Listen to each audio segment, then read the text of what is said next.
Oke, Bung Rocky silakan Bung Rocky. Seandainya kita tidak tahu barangnya, boleh nggak kita bikin kesimpulan? Kalau datanya nggak ada, otak kita dituntun untuk tetap membuat kesimpulan. Dasarnya begitu. Coba kita mulai dengan definisi skandal. Apa sih skandal itu? Kata skandal itu cuma ada di wilayah agama dulu tuh. Mempermainkan agama, memutar-mutar ayat itu skandal dulu. Belakangan dia berkembang menjadi tagihan moral. Dasarnya tuh kata skandal pertama. Terakhir masuklah istilah skandal politik. Apa tuh skandal politik? Nggak ada skandal politik. Peristiwa politik diskandalkan iya. Kan begitu cara kita menganalisis tuh. Watergate. Nixon turun karena skandal politik. Bill Clinton tidak jatuh padahal dia ada skandal seksual. Jadi kalau kita bilang apa itu skandal politik adalah sesuatu yang kemudian dipindahkan dari wilayah privat ke wilayah publik. Itu soalnya tuh. Apa itu? Rumor berubah menjadi gosip, gosip berubah menjadi skandal. Rumor kalau dia di wilayah privat ya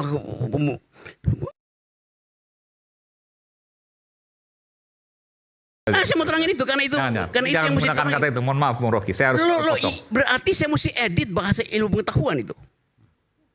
Bisa digunakan bahasa lain mungkin yang lebih. Apa bahasa lain dari persetubuhan? Iya. Minta tolong untuk jangan. Kita sesaat lagi, kita akan kembali saat lagi. Tetap bersama kami di Rakyat Bersuara.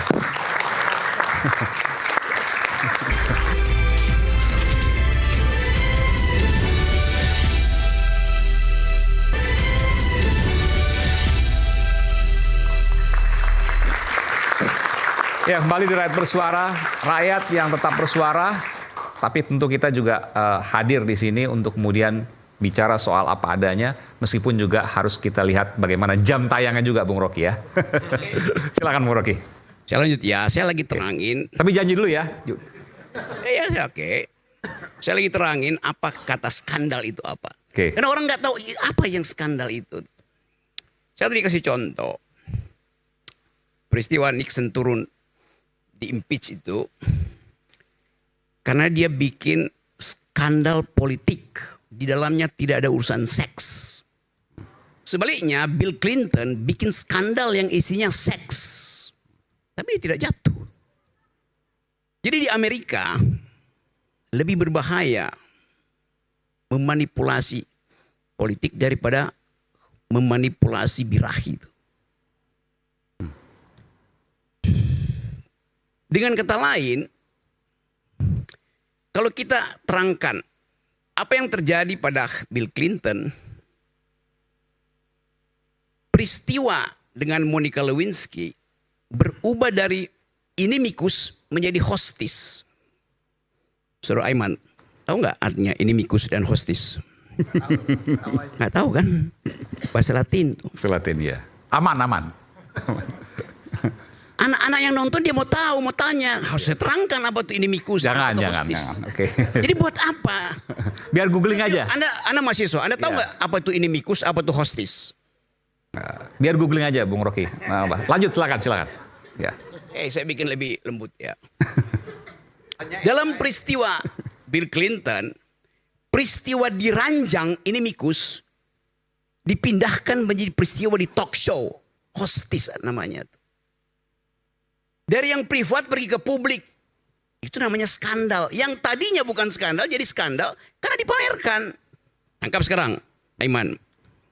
Saya mau ajarin juga. Supaya kita ada basis pengetahuan itu. Tetapi di dalam negara demokratis, soal privat itu urusan moral lu lah.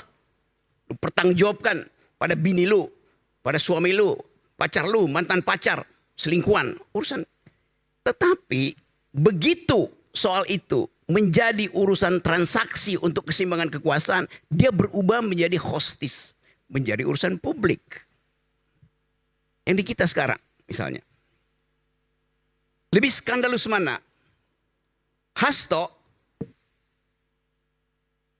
yang skandalnya diduga, atau siapa teman Hasto lagi yang gubernur itu, Andi, di dalam foto-foto itu, kan itu yang disebut skandal kan. Hasto cium pipi sama si perempuan. Andi kasih kode pada seorang perempuan. Itu inimikus.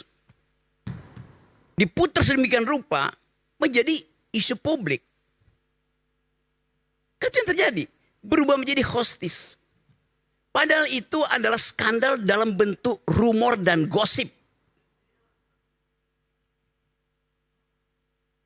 Bandingkan dengan skandal yang dibuat Jokowi, abuse of power.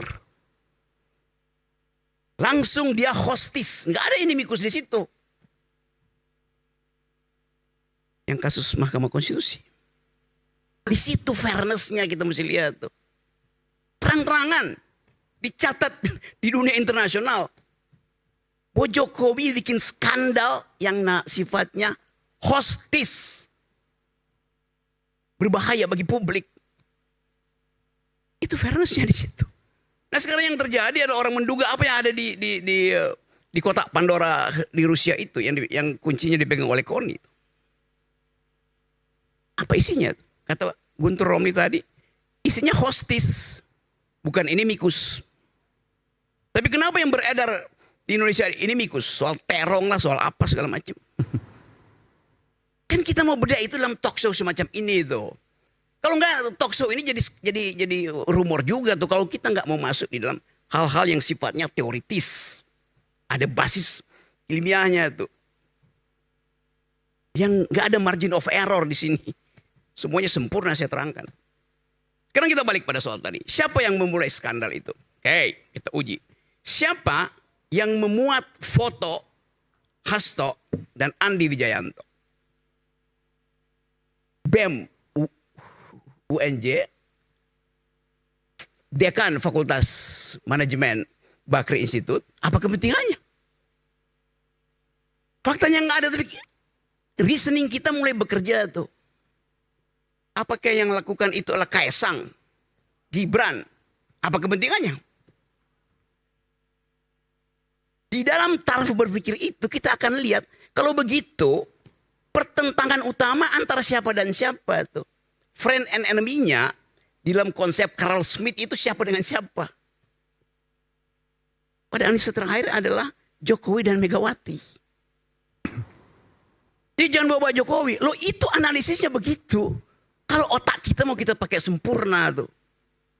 Maka di dalam paradigma itu kita uji skandal-skandal ini.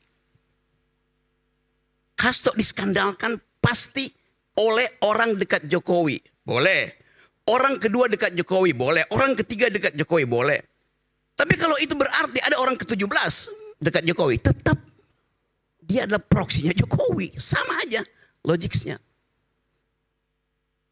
Kan kacau kita berpikir. Ya mungkin aja yang buat itu adalah orang dari Rusia, orang dari Ukraina. Apa urusannya dengan pertarungan friend enemy di dalam pikiran Carl Smith tentang Jokowi dan Megawati? Konstruksinya begitu. Cara berpikirnya tuh. Jadi kalau saya pastikan bahwa foto itu disebarkan oleh Jokowi, siapa yang mau bantah? Faktanya nggak ada, memang ada faktanya. Tapi reasoning saya mengatakan itu. You bantah reasoning saya, bukan bantah faktanya tuh.